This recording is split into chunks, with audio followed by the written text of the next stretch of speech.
Welcome to the tribe. Today we have Rusty Komori, someone who knows exactly what it takes to build a championship mindset both on and off the court. He's a best-selling author, leadership coach, and one of the most successful high school tennis coaches with 22 consecutive state championships.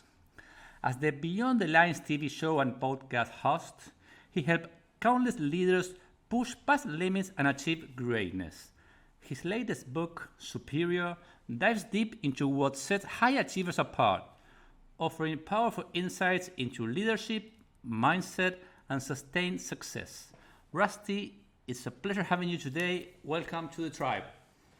Hernan, I am super excited to be with you on your show today. Well, thanks, Rusty, for being here today. And the story behind today's guest, I was on LinkedIn surfing the web, and Rusty profile came on the screen, and it was pretty interesting. So I sent him a message to being at the show, and he said yes right away. So I downloaded his book and started reading it, and it's a piece of jewel. Everyone who practices sports or who has a business, it's a must read. And I want to start from the beginning. When you were 24, you were recruited as a head coach of Punahou High School. Do you have any model, any method, or at least some confidence to start the job that you were too young to start?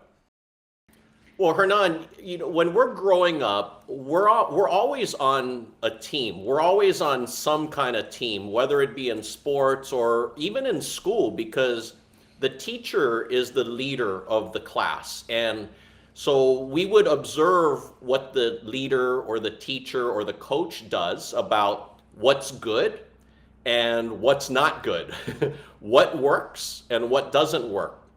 So we already have an idea about how we want to lead when we become a leader. And then we'll put our own style, our twist on it, and that becomes our leadership style. So I think it's just a matter of people reflecting back on some of their past leaders or coaches or teachers, and then really just seeing what works and what didn't work. And that's what I did. So you use some of the models you had, and then you spice it up with your own style. And there's something interesting because you talk about mental fitness instead of mental health. Why do you mention like that? Well, when you hear the words mental health, it sounds like something's wrong with you. But I'm trying to change the narrative from mental health to mental fitness, because for me, when I do keynote speakings for companies or executive coaching for various business leaders, I'm literally trying to help them with their mental fitness, just like how we need to work on our physical fitness. So I'm helping them have peak performance at work and at home, to have work-life balance, as a professional, but also in their personal lives. So mental fitness just really resonates with a lot of people when I'm sharing what I do as an executive coach or what I'll talk about as part of my keynote speaking. Yeah, one simple word can change the whole message. And we understand now the power of positive thinking, but you mentioned in a different way, because you said to find one positive among 20 negatives. That's big. Yeah, so Hernan, I had no idea that my books were going to be helping to save people's lives from depression and suicide. So since my first book came out till now, 11 people have come to me sharing that story about how they planned out their suicide, and then after reading my books, it changed their mindset and it saved their life. And we have testimony about that on my Beyond the Line show with Crime Stoppers coordinator Sergeant Chris Kim, and also his testimony in my book Superior at the end of that chapter of mental fitness. And when people ask me, how do you help people that have anxiety or depression or suicidal thoughts, I break it down when I talk to them about really finding what's that one thing that they are passionate about. what's that one thing that they care about? What's the one thing that they love? And oftentimes in their mind, there might be 20 things going on, and it all might be negative. And that one thing, that one positive thought, or that one positive purpose, that's what I'll focus on. And that's what starts that foundation to bring them back to literally life. Yeah, that's great. And you won 22 titles, and for sure there were 22 different Rusties in each tournament. So what did you learn in such process regarding leadership and your model and refining your model? Well, I always share with people that it's very hard coaching adults. It's harder to coach college students, and it's hardest coaching teenagers because they're so unpredictable. So many people ask me, they're like, how did you coach 22 different teams consecutively to win the state championship every year? Because I never had the same identical team. I had seniors that graduated. I also had 4 players that didn't make the team back that were returners. And every year I would always say that I have 12 open spots. So I didn't care what grade they were in. I just wanted everyone to have a fair chance of making the team. And for me as a leader, I wanted to make sure that there was no favoritism. I wanted to make sure that our tryout process was transparent and that everybody knew that they had the same 100% chance of making the team, and it was all about them. And then once I had the team of 12 players, I wanted the number 12 player to feel just as important as the number 1 player. So that's when you truly have a correct team, a team where everyone contributes and everyone matters and everyone's trying to strive for that same goal of, in our case, was winning a state championship. Yeah, you mentioned the 12th player, and according to your method, the 12th player have to play a playoff match against another guy, and it's a sudden death, so he earned the spot, and he earned your attention also. And you mentioned one single match. I think the player was Roby, and he had to play a semi-final and a final in the same day. And you gave him 2 options to play, 2 strategies, just to rally from the base or shorten the point, serving and volley. And it's difficult to have a player very young that can perform both. That's because you have a good player. And the second thing, you gave the option to the player. That's talk good about yourself. Yeah, you're talking about the Robbie Lim story. And, for that state championship, that semifinal, we were playing on the big island of Hawaii. And in that Kona area, it is extremely hot. I mean, it is super, super hot. And I knew for Robbie in that semifinal, he was playing against a boy who was really strong. And I knew Robbie would win the match if he just stayed on the baseline and out-rallied him. But it would take 3 hours. And I think if he did that, he probably wouldn't win the championship final because he has nothing left in the tank to go, especially in those extreme conditions, to play back-to-back matches with only a 1-hour rest break. So I gave him that second option of trying to be aggressive when he would have a short ball to really hit that approach shot and come up to net to finish it off with a volley or overhead. But I wanted him to make the decision, and I wanted him to fully understand that it wasn't just about the semifinal. It was about the championship final after that, to make sure he had enough gas in his tank to become a state singles champion, to defend his state singles championship as well. Yeah, that's a great story. And there's another story that I get very, how do you say? It impressed me because the first 2 singles in your team were suspended and you won the title anyway. And I had a friend leading the University of Miami team that had the same situation just with the first singles, and he lost every match and he lost his job. How for sure there's a good story behind that thing. Yeah, so Hernan, they often have the saying that, next person has to step up, right? When whatever situation happens, if it's a player that is no longer on the team, or if there's a new general manager or a new president, a new quarterback, I mean, whatever the case is, next person steps up. And for that specific year, we went to the state championship without my top two players. And we just went with 10 players, and everyone rose to the occasion because I focus so much on mindset and character. And literally my number one priority is to develop champion athletes of character first, and then great tennis players second. And I think if people in the tennis industry focus on that, or across whatever industry, you focus on character first, that's how you're going to have a chance to not just achieve success, but to sustain success. And for that year, my number 3 player who became number 1 to lead our team into the state championship was Bucky Jenks. And he was one where he just went out there and competed and led our team through his example.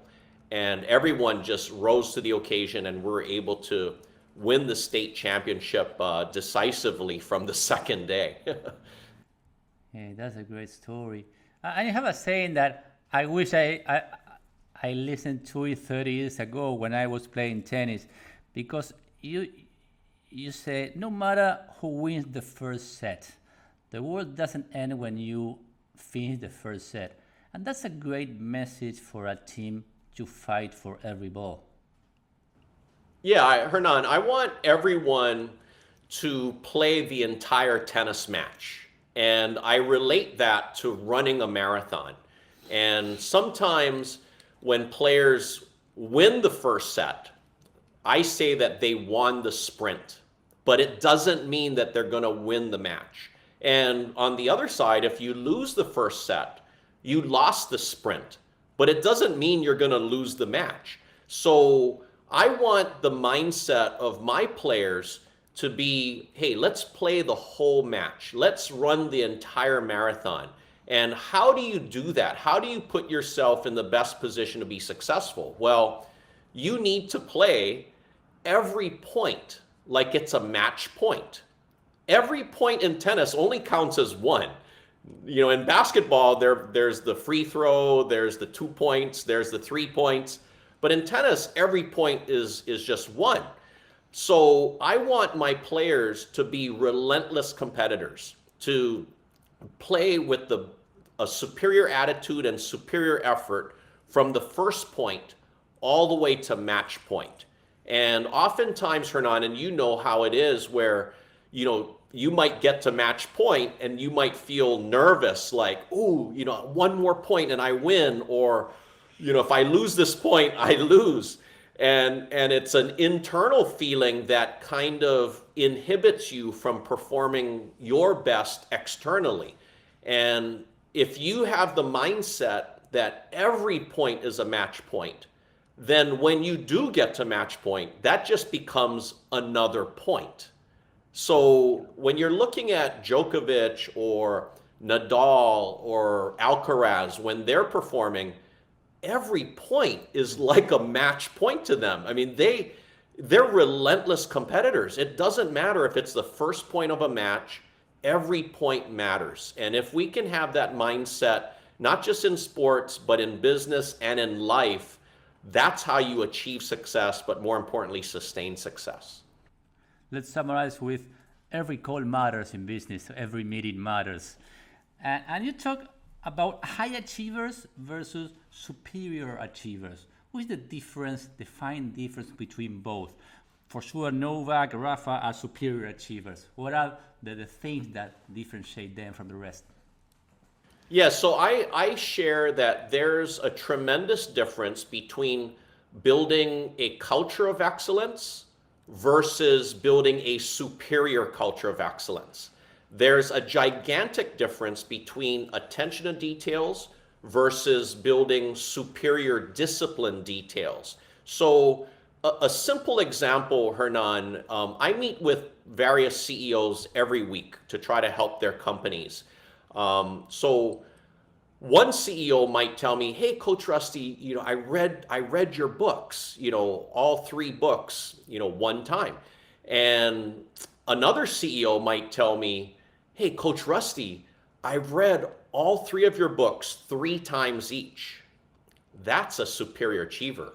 The first example was a high achiever, which is great. But that second example is a superior achiever.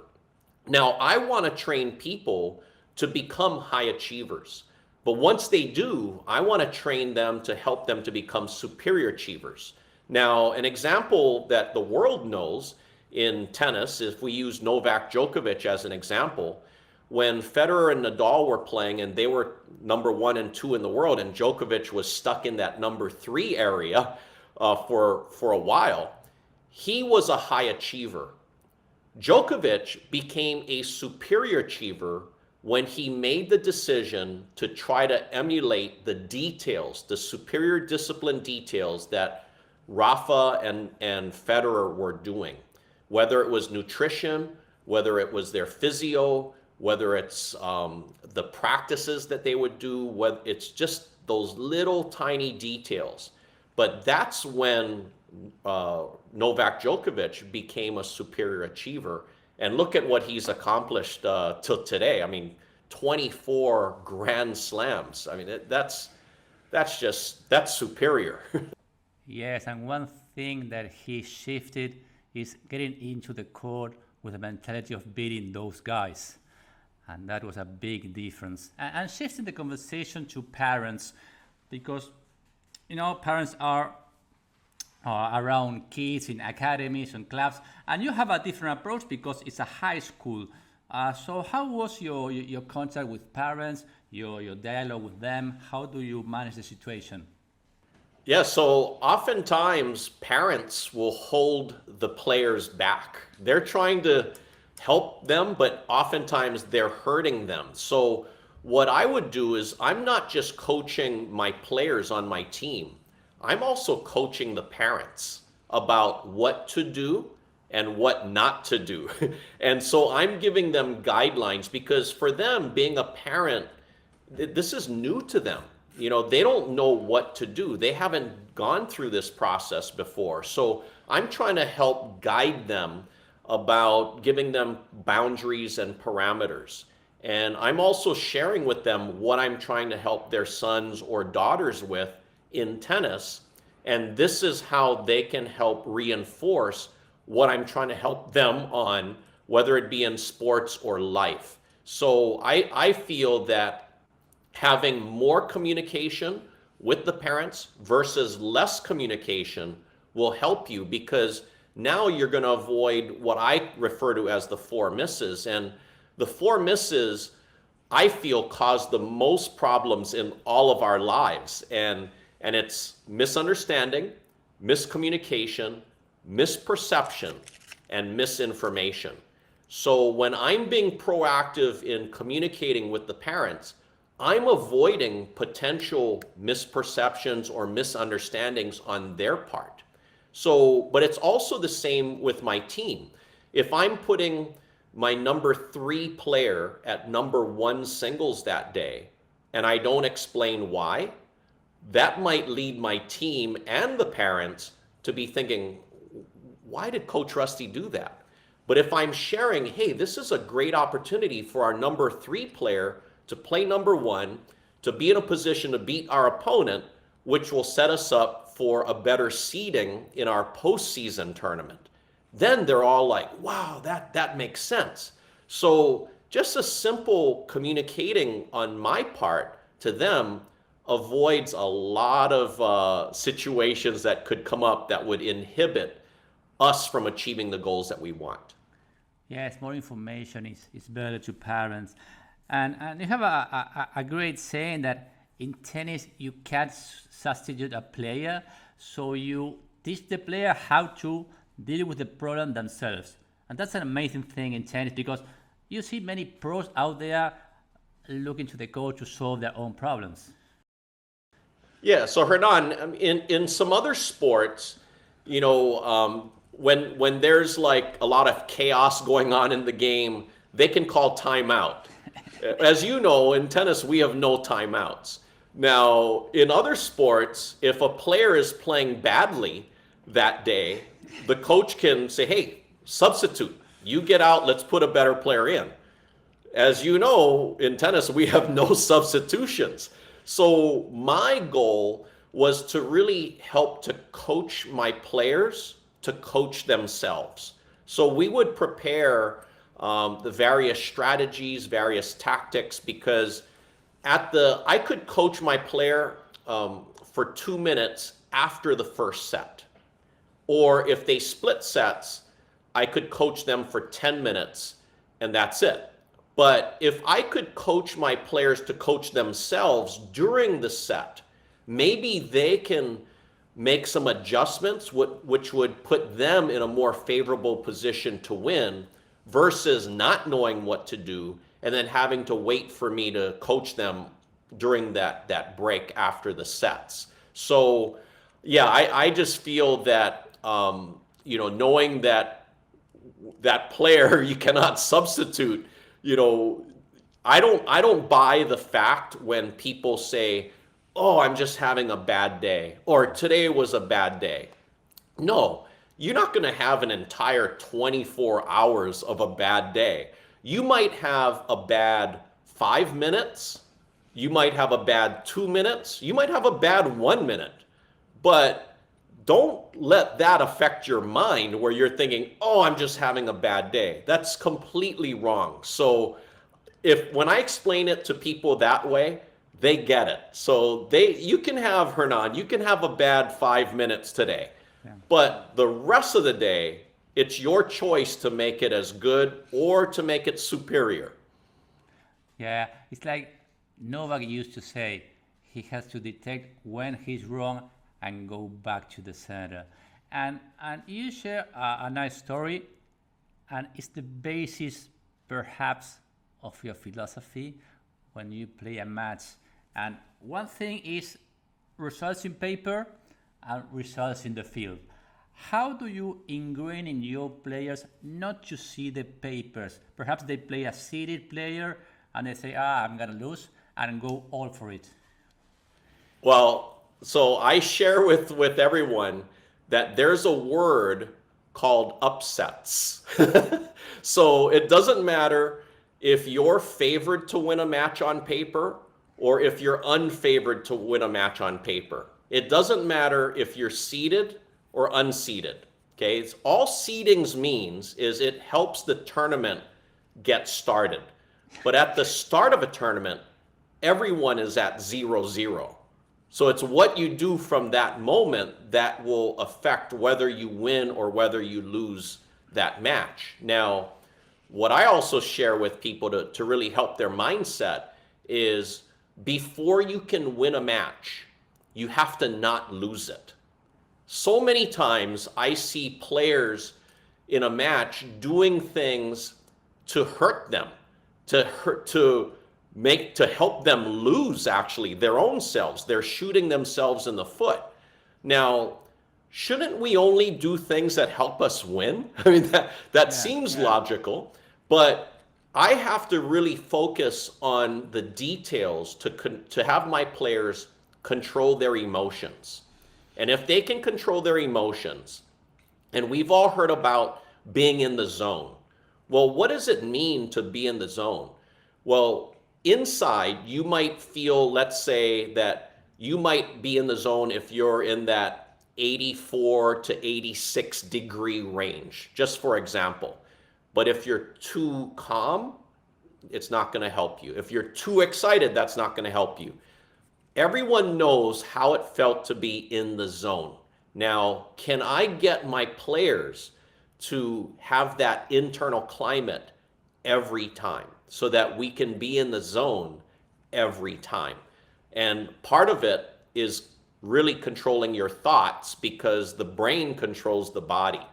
And one of the things that I would love to share with my team, and I often do this with the highest level CEOs of Fortune 500 companies, I'll share that our focus is to control three things. I want you to control your thoughts, your mouth, and your hands. If you can control what you think, what you say, and what you do, you have a great chance of controlling the tennis ball and your destiny. So it sounds simple, and it really is simple. But when I highlight it in that way, people are really thinking, that's right. I need to control what I think, what I say, and what I do, not sometimes, all the time. And if you can do that, you're definitely going to have control over your life. If you don't, you're going to make unforced errors, and you're going to really help yourself lose and not perform up to your potential. Yeah, you hate unforced errors. And you mentioned a quote, uh, put your mask on first. It's a quote by Jim Rome. And he used to say that it will be a great headline for a book, and he didn't write it. And I wrote a book called Put On Your Mask First because of him. This is kind of self-development. And you have a broad understanding of self-development. What were your mentors in the field? Because you share quotes from Zig Ziglar, quotes from Oprah. What are the nuances from the self-development field? Well, when I started tennis, I was 14, 15 years old when I started tennis, which is pretty late in terms of competitive tennis. So I read books by various coaches, Bill Walsh from the San Francisco 49ers, or Phil Jackson, the coach of the Chicago Bulls and the LA Lakers. Just various coaches, just to give me more insights about what to do versus what not to do. And literally, I like to keep things simple and clear.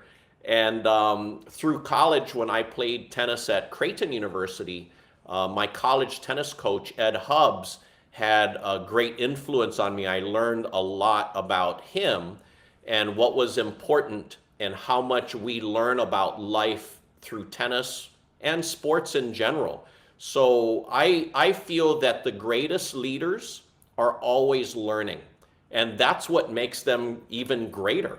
You never get to a point where you just say, okay, I'm good, I know it all. No, no, you're always learning. There's always ways to find situations where you can do it better. You can be more efficient, you can be more effective, you can find better connections with your people, whether they're coworkers, whether they're clients, to just connect with them and build better relationships. So it's all about building relationships, whether it's, my team with my tennis players, or whether it's with your family, or whether it's with business associates and through your network. So I really love that part about business, but sports, but how it all ties together in life. Yeah, but you're a big reader at a young age. Perhaps kids that age read just what they have to do for school, no more than that. You were curious. And then when you finish your coaching career, you do a 180-degree shift. It was kind of a turning point. Why you did that? And if it was like jumping on an empty pool or not? Yeah, no, that's a great question. So through the years that I was head coach of the Punahou Boys varsity tennis team, a lot of my players' parents are CEOs and business owners, and they're telling me, hey, Coach Rusty, you need to write a book. You need to share what you're doing with your teams. And I thought to myself, me write a book? I don't think that'll ever happen.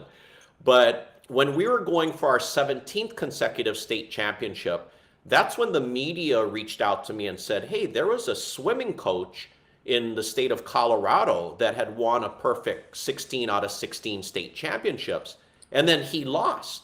If you win this year, you're going to be the coach with the longest, most perfect state championship winning streak in the United States in all sports.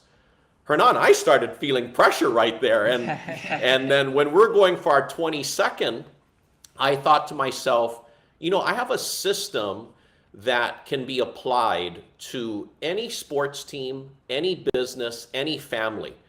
I can keep coaching, we can keep winning, but is there a way that I could maybe help all students or all schools or all businesses or sports teams or families or potentially countries? Is there a way where I could potentially inspire the world to strive for superior excellence? And so it was at that moment that I went from the top of coaching down to nothing so I retired as head coach to try to start writing a book. And I had my laptop and I'm writing concepts and stories. And I had no idea, Hernan, that what the impact was going to be. But I knew once my first book came out that I would start getting hired to do keynote speakings for companies and to do executive coaching for leaders and to help organizations and various businesses build their culture and their leadership so that they can try to have peak performance and to develop their potential and achieve whatever goals they want. So beyond that, it's like what I said earlier. I had no idea that it would also be helping to save people's lives from depression and suicide. But I wanted to write books that would literally help every student and every adult in the world. So if you're human, my books will help you. Yes, but what surprised me is that you are a head coach on the field every day, and to shift to write books alone, grinding in loneliness, and with the end in mind that this will work. That's a great mindset. And why do you think companies rely on sports to nurture their systems? Yeah, so there's so many common threads between sports and business. And it does, people ask me, they're saying, how is there a difference when you're speaking to a Fortune 500 company versus a small local business? And I said, no, there's no difference, because they're wanting to know how to sustain success or achieve success, or how do we build better relationships, or how do we have better work-life balance, or how do we communicate better with our coworkers or clients, or how do we build our identity, and how can we choose better choices? How do we eliminate unforced errors? So I help every company with those situations and more. And they love it. The businesses love it because they don't want things coming from a boring business perspective. They want things coming from a fun sports perspective that will help them with their business and the goals that they're trying to achieve. Yeah, you have a sort of a system with bricks and with great stories. And I wrote a couple of books, and 10% is about writing it, but 90% is about get someone to read them. And you're doing a great job there. What are the actions that you perform to make the book be in as many hands as possible? Well, I think the big difference that we both seen through these decades is the emergence of social media and how quickly and powerful a social media post can be, whether it's on LinkedIn, Instagram, Facebook, X. You can get your message out there. Now, people might not resonate with whatever message you're sending, but people will resonate with the message of purpose. So if you're sharing something that's important to you, that's making a positive impact on other people or potentially society, then they'll buy into it, because they'll look into, what is this? I want to learn more about this person or what this person is doing. And in my case, it might be that my new third book, Superior, They want to know, what is this book Superior? And I'm so happy that you read the book, Hernan, and I share with people that, superior is a bold word. It's a bold title. But what I'm sharing in the book, when people, finish reading it, they realize that superior is not about being better than anybody else. It's about being your best self and helping the people around you become their best selves. So I'm sharing that being superior is a mindset. It's a lifestyle. How do you become a superior parent? How do you become a superior son or daughter or coach or player or leader or team member? So being superior will help you develop your true potential in anything that you're doing. But when you do these things correctly, the byproduct is winning. The byproduct is making money. The byproduct is having success. So some people focus on winning so much that they burn bridges, they burn relationships along the way. And that leads to, having them have a bad identity or a bad reputation, and then it won't help them sustain success. But I'm sharing that if you do things with the right purpose, for the right reasons, to help people in the right way, to help them have the right mindset to achieve their true potential in life, then that is a win-win-win across the board.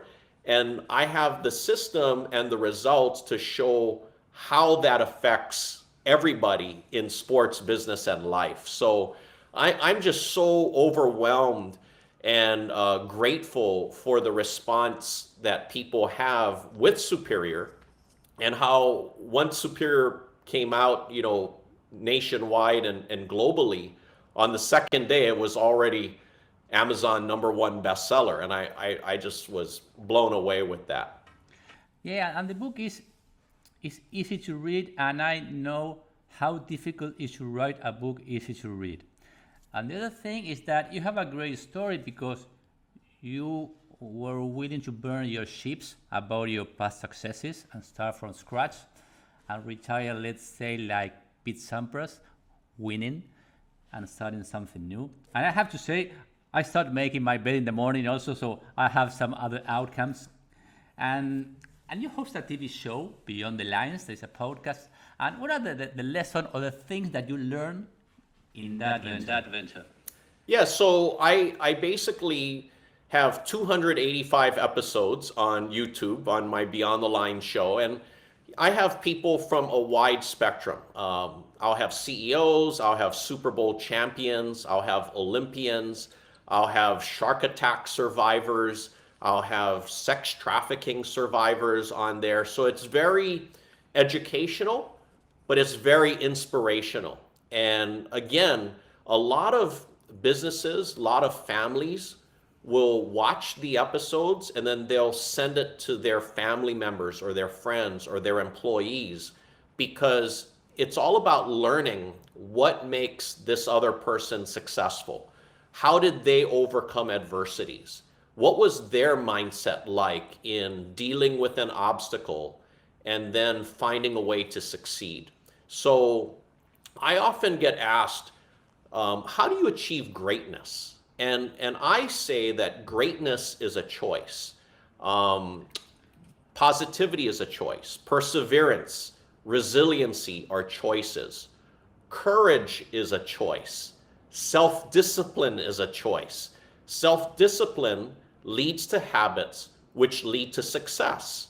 So I want people to know that they have the power of choice. And oftentimes people up here, they get all stuck in their minds where they feel that they're complacent or they don't know what to do. And when I explain about that they have the power of choice, and if they do this, it sets them on the right path to achieving whatever they want. But if they make the wrong choice, that sets them on the wrong path, and they have to quickly get out of that. So I share, Hernan, that there's two types of people in the world. One type of person has a victim mindset. The other has a victor mindset. So, for example, when you see like a devastating hurricane or flood or fire, and that family lost their entire house, I mean, they have nothing. They often get interviewed and they're just saying, I can, never catch a break. I'm the unluckiest person in the world. Woe is me. But another person might deal with that same tragedy and they get interviewed, and that person will say, we've lost everything, but we have each other, we have our family, and we have, things that matter, and we're going to rebuild. That's the victor mindset. And literally, there's only two types of people in the world like that. And so I want people to be aware if they are behaving like a victim, and then they can choose to become a victor. Or if they're already exhibiting victor tendencies, to keep doing that. So that's like a tennis match, right, Hernan? You can be out there making all the excuses in the world. It's so windy today. Oh, I don't feel good with my forehand. Oh, the crowd is cheering against me. Oh, the umpire cheated me. That's a bad call. Well, they're acting like a victim versus choosing to be a victor in moving forward no matter what happens, what obstacle, what adversity happens to you, and you try to overcome it in any situation. Yes, awareness is important to observe our attitudes, and we have the choice, and we choose every single minute. And you are right about the victim mentality and victor. We used to be victims, and it's hard to rewire the brain to become the other type of mentality, but it's a choice, as you said. And before our last question, where can people find your book, your content? Where can book you for talks? What are the best social media links for you? Yeah, so I'm on Instagram, Facebook, X, and LinkedIn. And my website is rustykomori.com. And I also have audiobooks and ebooks, and people can also reach out to me through my email, rusty.komori@gmail.com. Okay, we'll share all that in the links. And I enjoy a lot reading the book. I recall many tennis memories.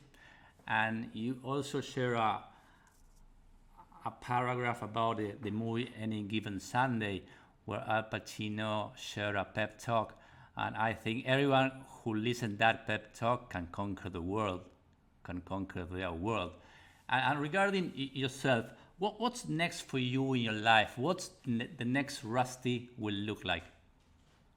Well, it feels like I had to become a tennis coach and win the 22 championships consecutively to start writing books, to get to where I am now, to try to inspire the world. So for me, it's just a matter of continuing to do what I'm doing in terms of publicizing the books, the impact that it's having, the purpose that I have to really help everyone potentially in the world, and to do a lot of keynote speakings and executive coaching in so many different ways. So that's what I've been doing, and I absolutely love it, and I want to keep doing that. So regarding writing or speaking, you have a fourth book in mind. You enjoy writing, or you enjoy more the on stage and the coaching? Ooh, I love being on stage and seeing the impact that it has with the audience. And some stories that I share, the audience will just start crying because it's so impactful. And other stories, you can see them just being so happy, so elated. And I love seeing that quick response from the audience. And yeah, there's nothing better than really being in front of an audience and just speaking to them, sharing. So that's what I really love doing. I want to keep doing that. And the impact that I see when when the audience is like cheering, or it's so impactful. So you have to become superior to write your fourth book because it's going to be a challenge for you. Well, Hernan, there's nothing higher than superior. So I don't know, because I talk about, good, great, superior. There's nothing beyond superior, but I want to inspire everyone to be superior. And as you see, I have superior merchandise as well, because it's a whole brand, and it's not about me. It's the brand that we're trying to really instill in having the world strive for superior excellence. Good is not enough, and God didn't create us just to be average. And some people, they want to choose to be average. Well, I want everyone to not just be good, great. I want everyone to be superior. That's great, not to be average. That's a great phrase. And many people perhaps don't find the motivation or the passion to pursue their dreams. And they have a blueprint in your books, in your keynote speeches, and in all your podcasts that you are putting live. So thanks for today's conversation. It was really enlightening. I enjoy reading the book. As I said, you have a highly detailed coaching system, and I thank for you. Well, thank you, Hernan. I feel so incredible and humbled knowing that you read my book already. So thank you very much. Thank you, Rusty.